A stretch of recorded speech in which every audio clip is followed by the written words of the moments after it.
Curious explorers and welcome to Magnet Brains where knowledge flows and idea grows. मैं हूं आपके science educator और आज के लेक्चर में स्टूडेंट्स हम क्लास 8 साइंस का जो हमारा चैप्टर 4 है electricity magnetic and heating effects, उसका एक नया लेक्चर पढ़ने वाले हैं जो कि है how does a battery generate electricity. आखिर एक बैटरी जो है वो इलेक्ट्रिसिटी कैसे जनरेट करती है, ये हम इसी लेक्चर में देखेंगे और अलग अलग टाइप ऑफ सेल्स के बारे में भी जानेंगे। और इसके पहले के लेक्चर में मैं आपको magnetic effect of electric current, heating effect of electric current ये सब पढ़ा चुकी हूँ। वो लेक्चर्स अगर आपको देखने हैं तो उसका लिंक आपको डिस्क्रिप्शन बॉक्स में मिल जाएगा या फिर आप ऊपर आई बटन पे टैप करके भी देख सकते हैं। आइए सबसे पहले देख लेते हैं आखिर सेल, बैटरी ये सब होते क्या हैं। तो सेल क्या है, जैसा कि हमने 7th स्टैंडर्ड में पढ़ा था कि portable source of electrical energy है।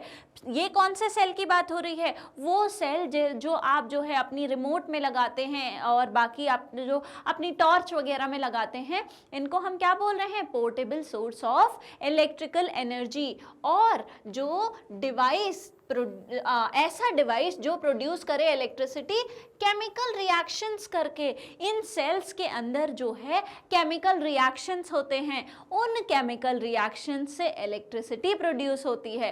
तो सेल क्या कहला गई, सेल जो है एक portable source of electric energy है और इसमें ये इलेक्ट्रिक एनर्जी कहाँ से आई, केमिकल रिएक्शंस से आई है। ठीक है, अब बैटरी क्या होती है, a group of cells connected together.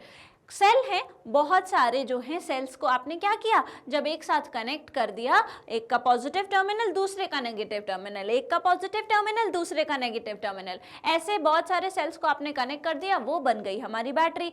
एक से ज़्यादा जब सेल्स आपस में कनेक्टेड होते हैं तो हम उनको क्या कहते हैं, हम उनको बैटरी कहते हैं। अब आइए स्टार्ट करते हैं एक सबसे पहला सेल जो बनाया गया था उसके बारे में जानने से। ठीक है, आइए हम गैल्वेनिक सेल के बारे में पढ़ते हैं। तो गैल्वेनिक सेल या फिर इसका नाम है वोल्टाइक सेल। ठीक है, वोल्टाइक सेल कुछ ऐसा होता था। अभी हम डिटेल में समझेंगे कि आखिर ये जो अभी आपको कॉम्प्लेक्स स्ट्रक्चर लग रहा है ये है क्या। तो voltaic cell also known as galvanic cell is shown in figure. It contains two metal plates made of different material and a liquid called an electrolyte placed in a glass or plastic container। तो galvanic cell या voltaic cell दोनों एक ही नाम है। ये बहुत ही जो है इम्पॉर्टेंट टॉपिक है, यहाँ से क्वेश्चन जो है आने के चांसेस बहुत ज़्यादा होते हैं, तो बहुत ही ध्यान से पढ़ना और इससे रिलेटेड क्वेश्चंस को जो है अच्छे से प्रैक्टिस करना। ठीक है, तो आइए हम देखते हैं कि आखिर क्या है। तो यहाँ पर क्या लिखा हुआ है कि इट कंटेन्स 2 मेटल प्लेट्स। इनके पास 2 मेटल प्लेट्स हैं। जो आपको ये रॉड्स दिख रहे हैं मेटल के, ये हैं। ठीक है, ये 2 हैं और ये दोनों अलग अलग मटेरियल के बने हुए हैं। ऐसा नहीं है कि ये आयरन है तो ये भी आयरन है, नहीं, दोनों अलग अलग। ये जो आपको मेटल प्लेट्स या रॉड्स दिख रहे हैं ये दोनों क्या हैं, ये दोनों के दोनों डिफरेंट मटेरियल से बने हुए हैं। ये दोनों किस में डुबाए गए हैं, एक लिक्विड में डुबाए गए हैं। आप देखिए ये जो कंटेनर है इसमें एक लिक्विड है, उस लिक्विड को हम क्या बोल रहे हैं, इलेक्ट्रोलाइट। उस लिक्विड को हम क्या बोल रहे हैं, इलेक्ट्रोलाइट बोल रहे हैं। ठीक है, अब ये इलेक्ट्रोलाइट और ये जो हमारे 2 मेटल के प्लेट्स हैं इनको हम इलेक्ट्रोड बोल रहे हैं। इलेक्ट्रोड क्या है, वो जो 2 रॉड हैं वो इलेक्ट्रोड हैं। जिस लिक्विड में वो रखे हुए हैं वो क्या है, वो इलेक्ट्रोलाइट है। तो ये इलेक्ट्रोड डूबे हुए हैं हमारे किस में, इलेक्ट्रोलाइट में। और जिस कंटेनर में इसको रखा गया है वो है ग्लास का या फिर आप इसको प्लास्टिक का भी कंटेनर ले सकते हैं। ठीक है, The plates called electrodes are partially dipped in the electrolyte। अब ये जो electrodes हैं, ये जो 2 rods हैं, ये उस electrolyte में पूरे के पूरे नहीं डूबे होते हैं। देखिए partially डूबे हैं, पूरे जो है डुबा के नहीं रखे हुए हैं, थोड़ा जो पार्ट है वो बाहर भी है इनका, which is usually a weak acid or salt solution। अब ये जो electrolyte है, ये जो liquid है, ये normal water नहीं है। ठीक है, जो हमारा pure water होता है वो कंडक्टर नहीं होता है, उसके पास फ्री पार्टिकल्स के मूवमेंट से होती है इलेक्ट्रिसिटी प्रोड्यूस। फ्री पार्टिकल्स नहीं होते हैं हमारे जो प्योर वाटर है उसमें, ठीक है। तो प्योर वाटर जो है वो गुड कंडक्टर ऑफ इलेक्ट्रिसिटी नहीं होता है। लेकिन स्टूडेंट्स आप बात करें इस इलेक्ट्रोलाइट की, तो ये या तो सॉल्ट सॉल्यूशन हो सकता है या फिर आपका जो है कोई वीक हमारा सॉल्यूशन हो सकता है, वीक एसिड हो सकता है। तो इलेक्ट्रोलाइट्स के लिए हम क्या क्या ले सकते हैं, कोई वीक एसिड ले सकते हैं या फिर सॉल्ट का सॉल्यूशन ले सकते हैं, ठीक है। तो इलेक्ट्रोलाइट्स में किसको डिप करके रखा है, दो अलग अलग मटेरियल के बने हुए इलेक्ट्रोड्स को हमने डिप करके रखा हुआ है। A chemical reaction between the plates and the electrolyte produces electricity. अब ये जो यहाँ पर है हमारे पास सेटअप जिसमें मेटल रॉड्स और इलेक्ट्रोलाइट है, इलेक्ट्रोड और इलेक्ट्रोलाइट के बीच में क्या होता है, केमिकल रिएक्शन होता है। ये जो अलग अलग मेटल के हमारे रॉड्स डले हुए हैं उसमें किसमें, एक कंटेनर में जिसमें इलेक्ट्रोलाइट है, उनके बीच में केमिकल रिएक्शन होता है। इन्हीं केमिकल रिएक्शन की वजह से क्या प्रोड्यूस हो रही है, इलेक्ट्रिसिटी प्रोड्यूस हो रही है।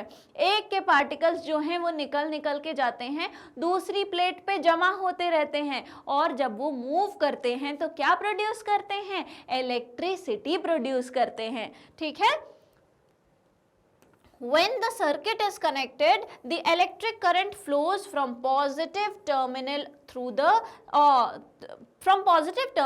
the circuit to the negative terminal। जब आप इस इलेक्ट्रिक करंट को जो फ्लो कर रहा है इसको सर्किट में कनेक्ट कर देंगे। जब सर्किट बना दिया आपने, क्या करा, एक जगह से वायर लिया, एक बल्ब लगाया और उसको क्या किया, दूसरी जो है हमारी इलेक्ट्रोड से कनेक्ट कर दिया। अब तो ये सर्किट बन गया। तो क्या होगा, यहाँ पर इलेक्ट्रिसिटी पॉजिटिव टर्मिनल से जो है नेगेटिव टर्मिनल को फ्लो होने लगेगी, क्योंकि यहाँ पे केमिकल रिएक्शन जो हो रहा है, यहाँ जो केमिकल रिएक्शन हो रहा है उसकी वजह से क्या प्रोड्यूस हो रही है, इलेक्ट्रिसिटी। और जो प्रोड्यूस हुई इलेक्ट्रिसिटी है वो क्या होगी, वो जो है फ्लो करने लगेगी इस सर्किट के थ्रू, और वो जो बल्ब है हमारा वो कैसा दिखेगा, हमको ग्लो करता हुआ दिखेगा, ठीक है। तो यही चीज यहाँ पर लिखी है कि जो केमिकल रिएक्शन है वो होते हैं इन प्लेट्स के बीच में और इलेक्ट्रोलाइट्स के बीच में, जिसकी वजह से इलेक्ट्रिसिटी प्रोड्यूस होती है। और वो जो इलेक्ट्रिसिटी प्रोड्यूस हो रही है, जब आप सर्किट कनेक्ट कर देंगे तो वो सर्किट से पॉजिटिव टर्मिनल से नेगेटिव टर्मिनल को फ्लो करने लगेगी, और जब फ्लो करेगी, जब सर्किट कंप्लीट होता है तो क्या होता है, जो हमारा बल्ब है वो ग्लो करता है। Over time, the chemicals get used up and the cell stops working. It is then called dead and cannot supply any more electricity. और जब ये जो इलेक्ट्रिसिटी है वो पास होती रहती है, जब ये केमिकल रिएक्शन चलता रहता है तो क्या होता है, धीरे धीरे करके जो है सारे जो केमिकल्स हैं वो यूज़ हो जाते हैं। वो क्या होते हैं, वो ख़त्म हो जाते हैं यूज़ होते होते। तब अब केमिकल्स बचे नहीं, अब केमिकल रिएक्शन और हो नहीं रहा है, तो क्या कहलाएगा, ये सेल अब कहलाएगा कि अब ये सेल जो है वो डेड हो चुका है। अब इसमें और फ्री जो है हमारे पास पार्टिकल्स नहीं है रिएक्शन करने के लिए, तो अब केमिकल रिएक्शन नहीं हो रहा है, तो ये जो सेल है अब इलेक्ट्रिसिटी प्रोड्यूस नहीं कर पा रहा है, ठीक है। आ गई बात समझ में। तो इस तरीके से ये सेल क्या हो जाएगा, डेड हो जाएगा, और फिर अब और ज़्यादा इलेक्ट्रिसिटी प्रोड्यूस नहीं कर पाता है, ठीक है। तो इलेक्ट्रिक ये जो हमारा वोल्टाइक या फिर गैल्वेनिक सेल है, आखिर ये कैसे बना था इसके बारे में आइए हम जान लेते हैं कि आखिर इसको किसने खोजा था। उससे पहले एक बार क्विकली रिवाइज कर लीजिए कि आखिर गैल्वेनिक या फिर वोल्टाइक सेल क्या होता है। तो स्टूडेंट्स, दो रॉड्स, दो अलग अलग मेटल के बने हुए रॉड्स जिनको हम इलेक्ट्रोड्स बोलते हैं, वो डिप होते हैं एक लिक्विड में, चाहे वो सॉल्ट सॉल्यूशन हो, चाहे वो वीक एसिड हो, प्योर वाटर नहीं होगा, ठीक है। तो वो उसमें डिप होते हैं और वो लिक्विड कहलाता है इलेक्ट्रोलाइट। और जब इनके बीच में केमिकल रिएक्शन होता है तो इलेक्ट्रिसिटी प्रोड्यूस होती है। वो इलेक्ट्रिसिटी को जब हम सर्किट से कनेक्ट कर देंगे तो वो क्या होगी, सर्किट से फ्लो करने लगेगी इलेक्ट्रिक करंट, और हमारा बल्ब जो है वो ग्लो करेगा। उस इलेक्ट्रिसिटी को फिर जो है हम अपने पर्पस के लिए यूज कर सकते हैं। जब केमिकल रिएक्शन होते होते पूरे केमिकल्स यूज हो जाते हैं तो ये बैटरी कैसे, ये जो हमारा सेल है वो कैसा हो जाता है, वो डेड हो जाता है, ठीक है, आइए देखते हैं कि आखिर ये बनाया किसने था, कैसे पहली बार जो है इसकी खोज हुई। तो वोल्टाइक या फिर galvanic cell got their names from two Italian scientist, Alejandro Volta and Luigi Galvani. ठीक है, ये दो हमारे जो साइंटिस्ट थे उनके नाम पर ये जो सेल है उसका नाम आया है। In late 1700s Galvani notice that a dead frog's leg kicked when touched with two different metals, copper and iron। तो जो गैल्वेनी थे उन्होंने क्या नोटिस किया कि जब जो एक डेड फ्रॉग था उसका जो पैर था, जब उस पे आप मेटल को टच करवाओ, चाहे कॉपर है चाहे आयरन है, तो उसका पैर जो है किक करता है। ठीक है, और वो क्यों करता है, हमको तब तक ये पता चल चुका था कि इलेक्ट्रिसिटी जो है वो स्टिमुलेट करती है मस्कुलर मोशन को, कि अगर जो है हमारी बॉडी में क्या हो रही है, इलेक्ट्रिसिटी फ्लो करने लगे तो मसल्स क्या करती हैं, मूव करने लगती हैं। ये हमको तब तक पता था। और गैल्वेनी ने सोचा कि इलेक्ट्रिसिटी जो है वो आती है फ्रॉग से। ठीक है, तो गैल्वेनी को लगा कि इलेक्ट्रिसिटी जो आ रही है वो फ्रॉग से आ रही है, तो जब उस पे हम टच करवा रहे हैं किसी मेटल को, तो वो जो डेड है, भले ही वो फ्रॉग डेड है, उसका पैर क्या कर रहा है, मूव कर रहा है, किक कर रहा है। बट वोल्टा जो थे उनके पास क्या था, उनका आइडिया जो इस चीज को देखने का था वो अलग था, वो डिफरेंट थोड़ा सोच रहे थे। ही बिलीव्ड कि जो इलेक्ट्रिसिटी है वो आती है मेटल्स से, लेकिन फ्रॉग से नहीं आती है। उन्होंने क्या बोला कि नहीं, इलेक्ट्रिसिटी उस फ्रॉग से नहीं आ रही है, जो आप मेटल्स टच करवा रहे हैं उन मेटल्स से जो है आ रही है। To test this he used salt water soaked paper instead of frogs leg and still got electric current. उन्होंने क्या किया, इसको प्रूव करने के लिए क्या करा कि उन्होंने फ्रॉग के पैर की जगह सॉल्ट वाटर में एक पेपर को सोक किया। सॉल्ट वाटर में अगर सोक किया तो वो इलेक्ट्रोलाइट कहलाया, और उस पे इन्होंने जब दो मेटल्स लगाए तो इन्होंने देखा तब भी इलेक्ट्रिक करंट जो है वो हमको मिल रहा था। This showed that it was the combination of metals and liquid that generated electric current leading to the invention of first battery। यहाँ से क्या दिखा कि वो जो फ्रॉग था उसका पैर वो जो ट्विच कर रहा था, वो जो मूव कर रहा था, वो इसलिए नहीं कर रहा था कि मस्कुलर मूवमेंट हो रहा है, इलेक्ट्रिक करंट जो है उसके मसल से आ रहा है, इसलिए नहीं, वो इसलिए कर रहा था क्योंकि ये जो दो हमारे अलग अलग मेटल के बने हुए रॉड्स थे वो इलेक्ट्रोड्स और इलेक्ट्रोलाइट्स का जब रिएक्शन हो रहा था तब इलेक्ट्रिसिटी प्रोड्यूस हो रही थी, इसलिए वो मसल मूव कर रही थी। ये चीज वोल्टा ने कैसे प्रूव करी, उन्होंने एक जो है पेपर लिया जिसको सॉल्ट वाटर में सोक किया हुआ था, उसके ऊपर दो मेटल रॉड जब लगाए तो इन्होंने देखा कि इलेक्ट्रिक करंट मिल रहा है, और यहाँ से जो है पहली बार खोज हुई किस चीज की, हमारी पहली बैटरी की, जिसका नाम है गैल्वेनिक सेल या फिर वोल्टाइक सेल। आगे बात समझ में? तो इस तरीके से हमने जो है अपना पहला जो बैटरी था उसकी खोज करी थी। अब हम आइए जो है और एक बार कंस्ट्रक्ट करते हैं एक अलग तरीके की बैटरी को, नेचुरल अपने लेमन के हेल्प से। ठीक है, हम जो है क्या कर रहे हैं, यहाँ पर लेमन इलेक्ट्रोलाइट की तरह काम करेगा। आइए देखते हैं कैसे। हमको चाहिए 5-6 अच्छे जूस वाले लेमन चाहिए, कॉपर वायर चाहिए या फिर कॉपर की स्ट्रिप्स आप ले सकते हैं, और आयरन नेल। दो अलग अलग मेटल हो गए, एक कॉपर हो गया, एक आयरन नेल हो गया, और हमने जो है क्या लिया है, हमने जूसी लेमन लिया है। लेमन हमको पता है एसिडिक नेचर का होता है। ठीक है, also take 1 LED and some connecting wires. अब हम एक LED लेंगे और कनेक्टिंग वायर्स भी लेंगे। ठीक है, insert the copper wire and the iron nail in one of the lemons, keeping them apart by a small distance। जैसा कि हमको फिगर में दिया है, हमको क्या करना है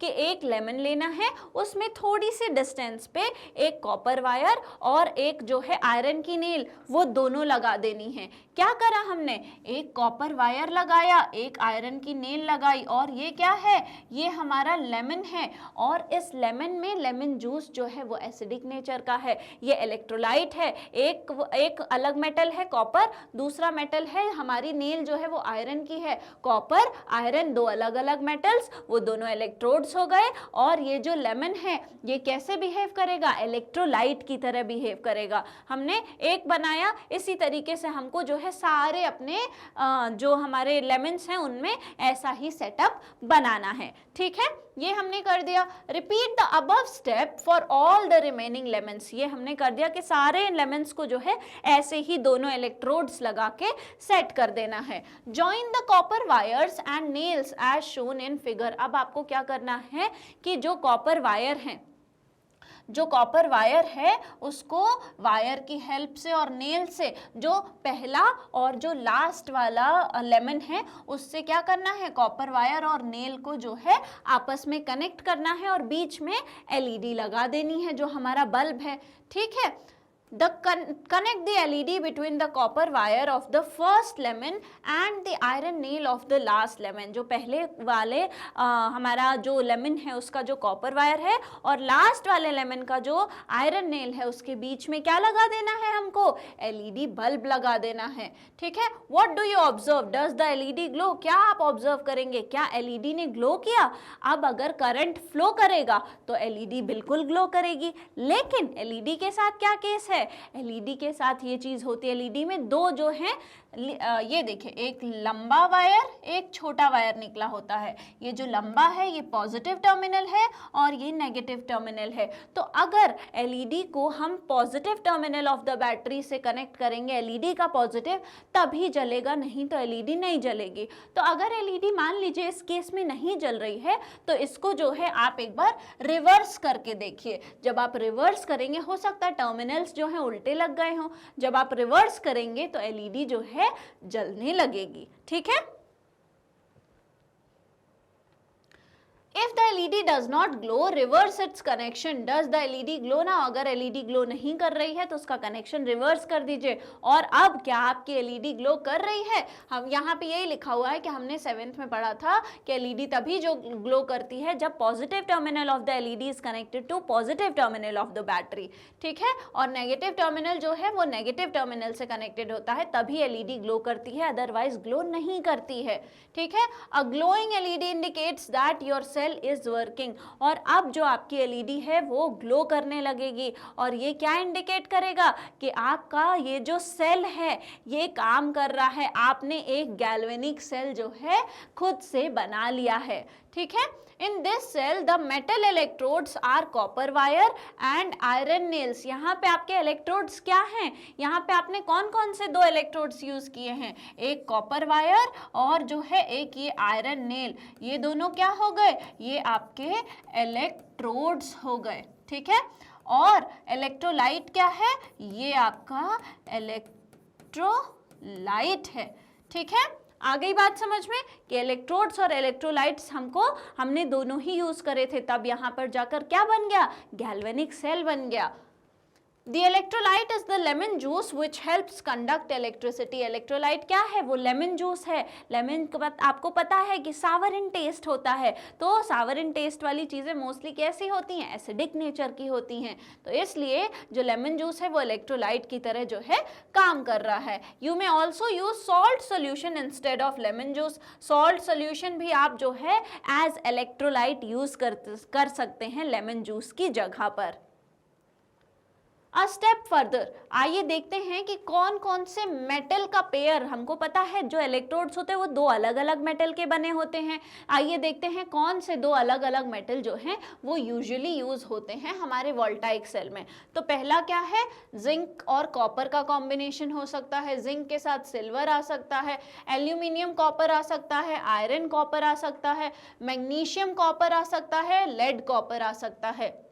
ये जो कॉम्बिनेशंस हैं ये आप जो है फ्रीक्वेंटली देखेंगे यूज़ होते हैं। आप देखिए कॉपर वगैरह बहुत ज़्यादा जो है यूज़ हो रहा है हमारी वोल्टाइक सेल के अंदर। सम मेटल्स जैसे कि कॉपर, ये कैसे बिहेव करते हैं, पॉजिटिव इलेक्ट्रोड। अब क्योंकि हम बैटरी बना रहे हैं तो उसमें एक पॉजिटिव टर्मिनल होगा, एक नेगेटिव टर्मिनल होगा, तो मोस्टली क्या होता है जो कॉपर है वो पॉजिटिव इलेक्ट्रोड की तरह जो है काम करता है। येट सम मेटल्स जैसे कि जिंक हो गए वो नेगेटिव इलेक्ट्रोड की तरह जो है काम करता है, ठीक है। तो कॉपर वाली side most of the time क्या होगी, पॉजिटिव होगी, और जिंक जो है वो मोस्ट ऑफ द टाइम जो है नेगेटिव इलेक्ट्रोड की तरह काम करता है। This is due to their chemical properties, ये इनकी अपनी केमिकल प्रॉपर्टीज की वजह से होता है। इन सब चीजों के बारे में जो है आप हायर क्लासेस में पढ़ेंगे। याद रखिएगा कि मैंने बोला है मोस्ट ऑफ द टाइम ये पॉजिटिव और नेगेटिव इलेक्ट्रोड्स की तरह काम करते हैं,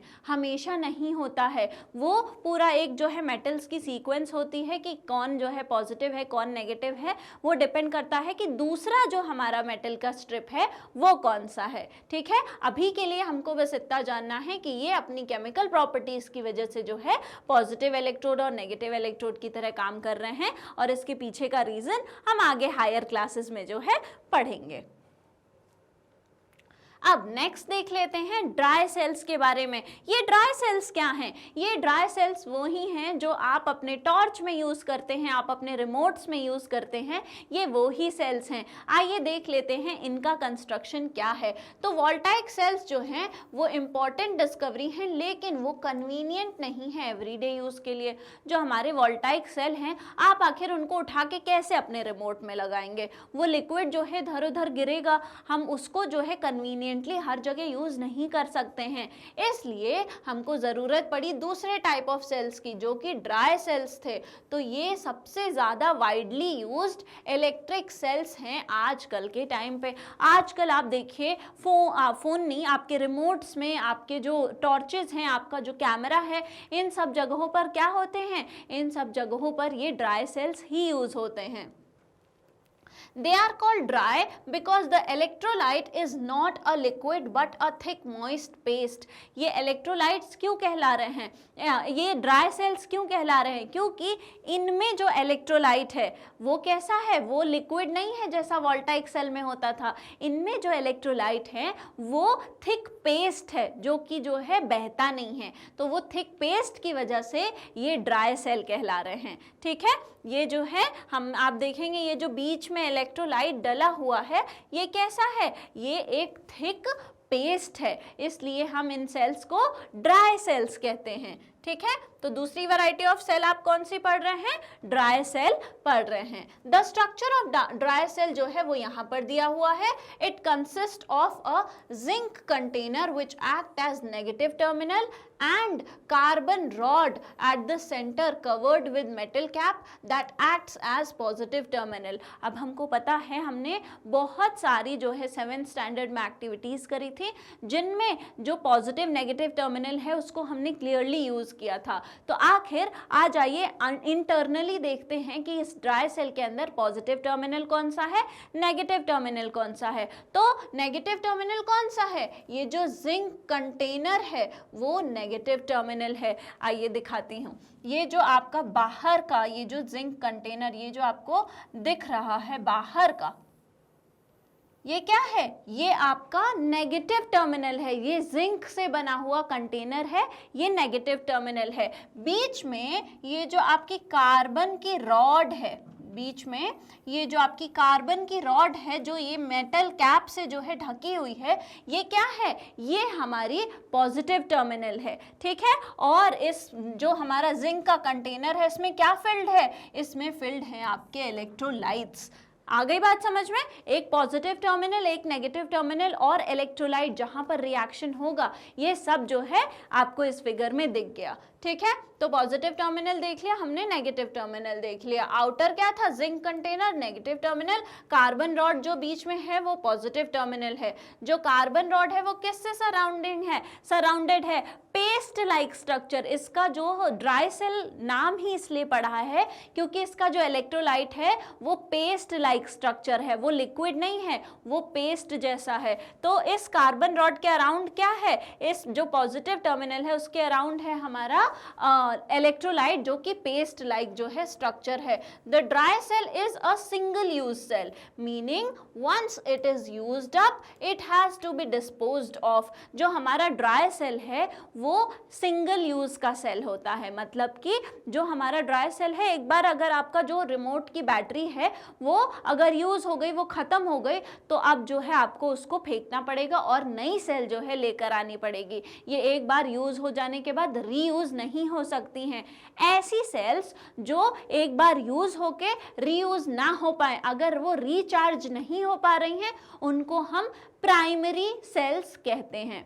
ऐसी सेल्स जो वापस से रिचार्ज हो जाए, रिचार्जेबल जो सेल्स आती हैं, उनको हम सेकेंडरी सेल्स कहते हैं। आ गई बात समझ में? तो ड्राई सेल्स किस तरीके की हैं? सिंगल यूज वाले जो सेल्स होते हैं वो प्राइमरी होते हैं, ठीक है, उनको हम प्राइमरी सेल बोलते हैं, और जो रिचार्जेबल सेल्स होते हैं उनको हम सेकेंडरी सेल बोलते हैं। ओके, आइए आगे बढ़ते हैं। तो इसको डिस्पोज करना पड़ेगा। For several applications rechargeable batteries are increasingly being used now. आजकल के टाइम पे रिचार्जेबल बैटरीज जो होती हैं वो भी यूज हो रही हैं, क्योंकि वो एक से ज़्यादा बार जो है चल जाती हैं। आपको एक बार उसमें थोड़ा ज़्यादा पैसा लगाना है, लेकिन वो क्या होंगी, आप उनको बार बार रिचार्ज कर सकते हैं, लेकिन इवेंचुअली धीरे धीरे वो भी क्या करती हैं, उनकी जो कैपेसिटी है वो कम होने लगती है। ठीक है, तो ये जो रिचार्जेबल हैं ये कैसे हैं?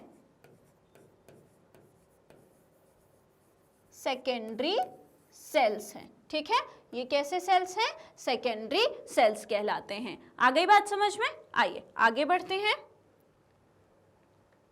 अब रिचार्जेबल बैटरीज के बारे में जान लेते हैं। रिचार्जेबल बैटरीज क्या हैं? Rechargeable batteries can be recharged, chemical reactions जो हैं उसमें रिवर्स हो जाती हैं।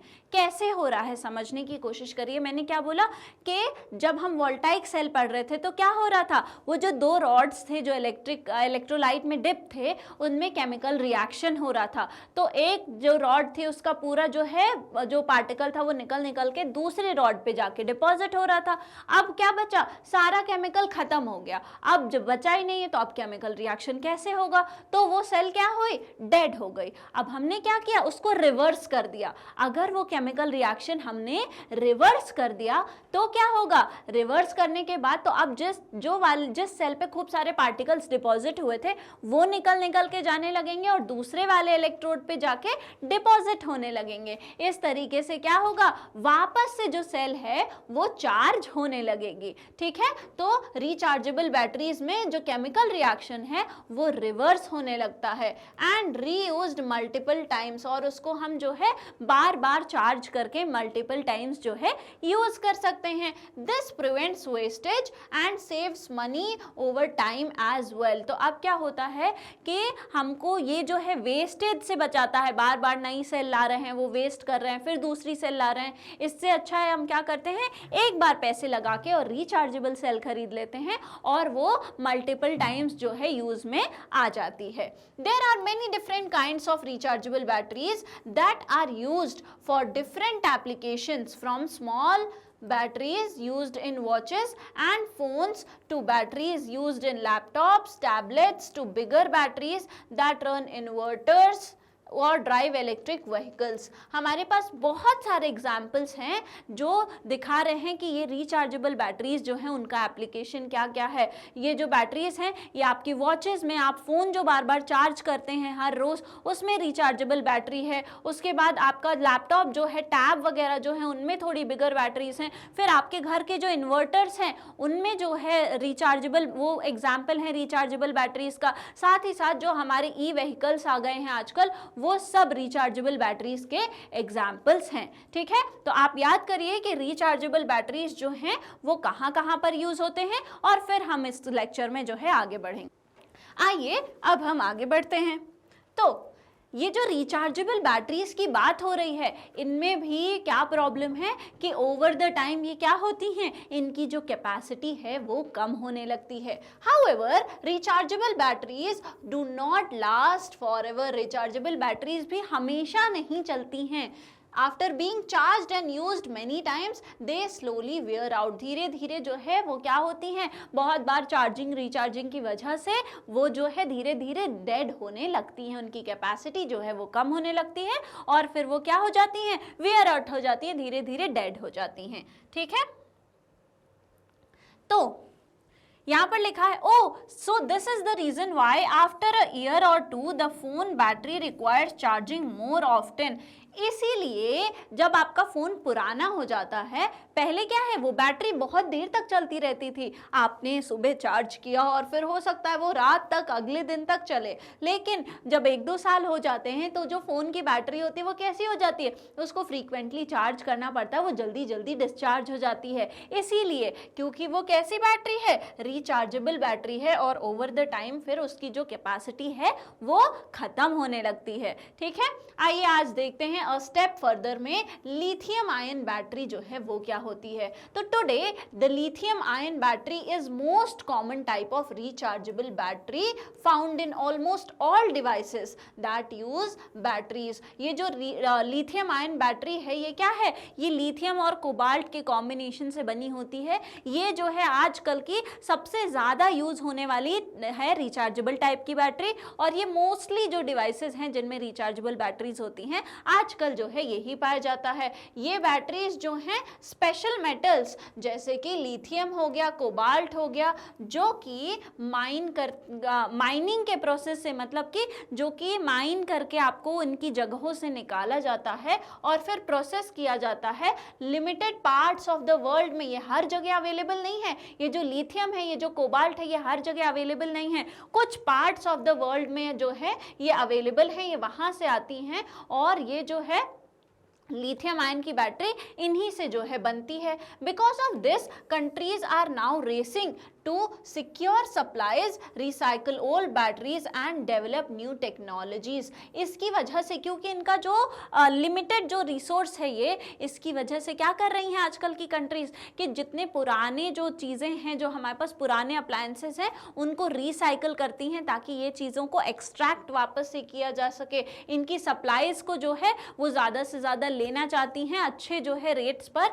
लेना चाहती हैं, और नई टेक्नोलॉजीज़ को जो है क्या कर रही हैं, डेवलप कर रही हैं, सो दैट इससे भी बेटर हम ले आएं क्या, अपनी रिचार्जेबल टाइप की बैटरीज को। Scientist are also working on the next big leap, solid state batteries. अभी तक हमारे पास जो सबसे ज्यादा यूज होने वाली बैटरी है वो क्या है, ड्राई टाइप की बैटरी है। ठीक है, ड्राई सेल अभी सबसे ज्यादा यूज हो रहा है। साइंटिस्ट अब क्या कर रहे हैं, सॉलिड स्टेट वाली बैटरीज को डेवलप कर रहे हैं, जो कि लिक्विड या फिर पेस्ट लाइक इलेक्ट्रोलाइट्स को क्या करेंगे, सॉलिड मटेरियल से जो है रिप्लेस कर देंगे। इसमें जो इलेक्ट्रोलाइट होगा वो कैसा होगा, वो सॉलिड मटेरियल का बना होगा। ये फ्यूचर बैटरीज जो हैं वो बहुत ज़्यादा सेफ होंगे, उनकी चार्जिंग जो होगी वो फास्ट होगी, और ज़्यादा समय तक इनको जो है इनकी चार्जिंग जो है वो टिकी रहेगी। Improved rechargeable batteries are very important as the world moves to the developing environmentally friendly sources of electrical power. ये जो इम्प्रूव्ड बैटरीज हैं, अगर वेस्टेज कम होगा तो क्या होगा, एनवायरमेंटल फ्रेंडली जो है सिचुएशन बनेगी, और ये जो हमारी इम्प्रूव्ड बैटरीज होंगी ये क्या करेंगे, ये जो इलेक्ट्रिकल पावर है उसको एनवायरमेंटल फ्रेंडली भी बनाएंगी। ठीक है, तो ये हमने जान लिया कि अब जो है किस तरीके की बैटरीज आ रही हैं। अब आने वाली हैं सॉलिड स्टेट में जो इलेक्ट्रोलाइट है वैसी वाली बैटरीज आने वाली हैं। तो ये चैप्टर जो है हमने ख़त्म कर लिया है। इस चैप्टर में हमने जो है अलग अलग तरीके की बैटरीज के बारे में पढ़ा, magnetic effect of electric current पढ़ा, heating effect of electric current पढ़ा। आई होप जो है आपको समझ आया होगा। आइए अब हम क्या करते हैं, एक बार क्विकली जो है इस चैप्टर की समरी कर लेते हैं, रिवाइज कर लेते हैं कि आखिर क्या क्या पढ़ा था। तो when electric current flows through a conductor like a wire, it produces magnetic field around it। इस फिनोमेना को बोलते हैं magnetic effect of electric current. जब इलेक्ट्रिक करंट जो है एक कंडक्टर से एक वायर से फ्लो करता है तो वो मैग्नेटिक इफेक्ट जो है प्रोड्यूस करता है, वो मैग्नेटिक इफेक्ट जो है दिखाता है। तो उसको हम क्या बोलते हैं, उसको बोलते हैं magnetic effect of electric current. A current carrying coil that behaves as magnet is called electromagnet. और जो इस magnetic effect of electric current से हम उसका जो एप्लीकेशन कर रहे हैं कि एक कॉइल में अगर करंट फ्लो हो रहा है वो कैसे बिहेव करता है, इलेक्ट्रोमैग्नेट की तरह बिहेव करता है। और इन इलेक्ट्रोमैग्नेट्स को हम यूज करते हैं लिफ्टिंग इलेक्ट्रोमैग्नेट्स के फॉर्म में, कि जो है हमने एक बहुत ही सॉलिड इलेक्ट्रोमैग्नेट बनाया और उसमें एक जगह से दूसरी जगह चीजों को उठा के रखने में जो है यूज आता है। ठीक है, generation of heat in conductors due to flow of electric current is known as heating effect of electric current. अब मैग्नेटिक इफेक्ट देखने के बाद ये समझने की जरूरत है कि अगर जो वायर है उससे क्या हो रहा है, वो वायर रेजिस्टेंस दिखा रहा है, हीट को फ्लो नहीं करने दे रहा है, तब कौन सा इफेक्ट आएगा, तब हीटिंग इफेक्ट आएगा। इस केस में मैग्नेटिज्म देखने को नहीं मिलेगा, मैग्नेटिक इफेक्ट उसका जो है खत्म हो जाएगा। मैग्नेटिक इफेक्ट तब होती है जब इलेक्ट्रिसिटी का फ्लो जो है हमारे वायर में रहता है, यहाँ पे रेजिस्टेंस की वजह से हीट आएगा, हीट आएगी तो मैग्नेटिक इफेक्ट जो है नहीं दिखेगी। तो हमारा हीट अगर जनरेट हो रहा है कंडक्टर में जब इलेक्ट्रिसिटी फ्लो कर रही है तो इसको हम कहते हैं heating effect of electric current. ठीक है, एक सेल और बैटरी क्या होती है, ऐसी डिवाइस जो कि इलेक्ट्रिक करंट जनरेट करती है केमिकल रिएक्शंस। उसके सेल और बैटरी के अंदर केमिकल रिएक्शंस होते हैं और उससे वो इलेक्ट्रिक करंट को जो है जनरेट करती है। जो रिचार्जेबल बैटरीज हैं वो रिचार्ज हो सकती हैं और मल्टीपल टाइम्स जो है वो यूज हो सकती हैं। ये सारी चीजें हमने इस चैप्टर में पढ़ ली है। ये चैप्टर जो है अब हमारा यहाँ पर खत्म हो चुका है। नेक्स्ट लेक्चर में मैं आपको इस चैप्टर से रिलेटेड जो एनसीईआरटी के क्वेश्चंस हैं वो सॉल्व करवाऊंगी, तो आप हमारे साथ बने रहिएगा। आज के लेक्चर में बस इतना ही, और अगर आपको हमारे और भी लेक्चर्स के वीडियोस देखने हैं तो वो बिल्कुल फ्री में अवेलेबल है हमारे मैग्नेट ब्रेन्स के यूट्यूब चैनल, हमारे मोबाइल एप्लीकेशन और हमारी वेबसाइट पे। साथ ही साथ ई नोट्स और ई बुक्स का लिंक आपको डिस्क्रिप्शन बॉक्स में मिल जाएगा, और हमारे जो अदर टॉप कोर्सेज हैं जो कि इंग्लिश और हिंदी दोनों ही मीडियम में हैं वो भी हाई क्वालिटी में हैं। और अगर आपको ये लेक्चर अच्छा लगा तो इसको शेयर करिए, लाइक करिए, हमारे चैनल को सब्सक्राइब करिए, पढ़ते लिखते रहिए, हंसते मुस्कुराते रहिए। Thank you very much.